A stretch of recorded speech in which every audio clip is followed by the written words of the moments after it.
एक गांव में पति और पत्नी रहा करते थे।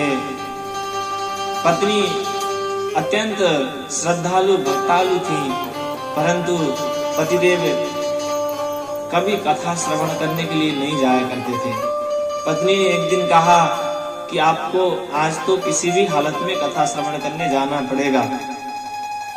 बहुत मुश्किल से पति को मनाया और पत्नी ने कथा श्रवण करने के लिए गांव में भेज दिया। गांव में कथा हो रही थी। पतिदेव सोचते सोचते हुए रास्ते में गए कि कथा श्रवण करने के लिए जा रहा हूँ, पहली बार जीवन में, पता नहीं वहां पे क्या होगा कैसा होगा। चलते चलते गए, कथा पंडाल में पहुंचे। छोटे छोटे बच्चे भी बैठे हुए थे, तो छोटे बच्चों ने जब उनको आते हुए देखा तो पहली बार देखा अंकल जी कथा श्रवण करने के लिए आए, तो उनका स्वागत करने के लिए बोलो देखो आया आया आया।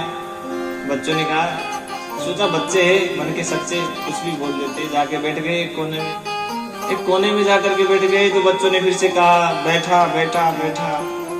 कथा शुरू हो गई। दीवार के सहारे बढ़िया से टिक करके सो गए। और जब कथा समापन हो गया तो व्यास जी ने जयकारा लगाया, बोली भागवत भगवान की जय। जब जयकारा सुना तो उठ करके फिर घर को चल दिया।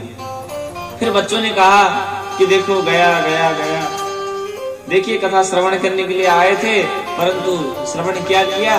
3 शब्द, आया बैठा और गया। 3 शब्द ही श्रवण किया। घर जाकर के पत्नी ने पूछा कि कथा श्रवण करके आए? तो पतिदेव ने कहा कि जी कथा श्रवण करके आ गए। क्या श्रवण करके आए हो तो उनको ही पता है।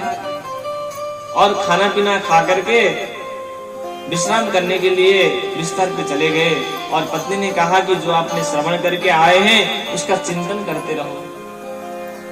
पतिदेव गए बिस्तर में और जो सुना था ये 3 चीज का स्मरण कर रहे थे। आया आया आया, बैठा बैठा बैठा और गया गया गया। संजोग की बात है उसी दिन घर में चोर घुस आया। बोल तो रहे थे कि आया आया आया, तो चोर ने सोचा कि वो कोई बोल रहा आया है, तो मतलब किसी ने देख लिया मेरे को। इधर उधर देख करके चोर बैठ गया कि कोई हमको देख ना पाए। जब बैठ गया तो उधर तो बोल ही रहे थे कि बैठा बैठा बैठा। तो चोर ने सोचा कि किसी ने हमको सच में देख लिया है, अब यहाँ रहना उचित नहीं है, भाग जाना चाहिए। तब फिर उधर से बोल रहे थे कि देखो गया गया गया। जब चोर जाने लगा तो बोला कि गया, पक्का किसी ने देख लिया है, पकड़ के हमको मारेगा, इससे बढ़िया कि जाकर के क्षमा याचना कर लूं।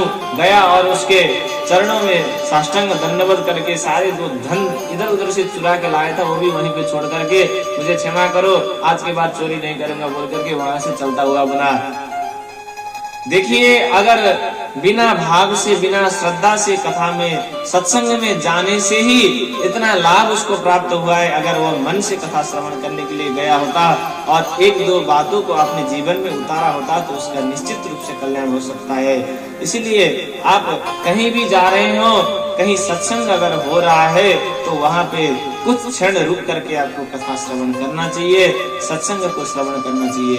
बोले बांके बिहारी लाल की जय।